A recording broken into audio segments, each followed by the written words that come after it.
आज अक्षय तृतीया आहे, परशुराम जयंती आहे, बसवेश्वर महाराजांची आहे. सर्वांना मी शुभेच्छा देतो. आणि आजच्या सभेचा मुहूर्त चांगला आहे.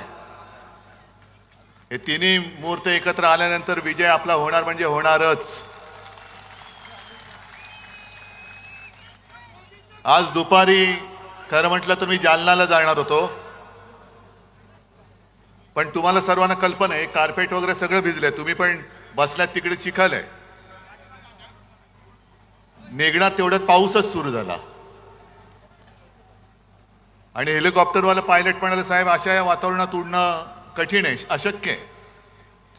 म्हणून मी पहिल्या प्रथम जालनाकरांची माफी मागतो, कारण मी कधी एखादा शब्द दिला का मी मागे फिरत नाही. आणि आजची आपली सभा जी आहे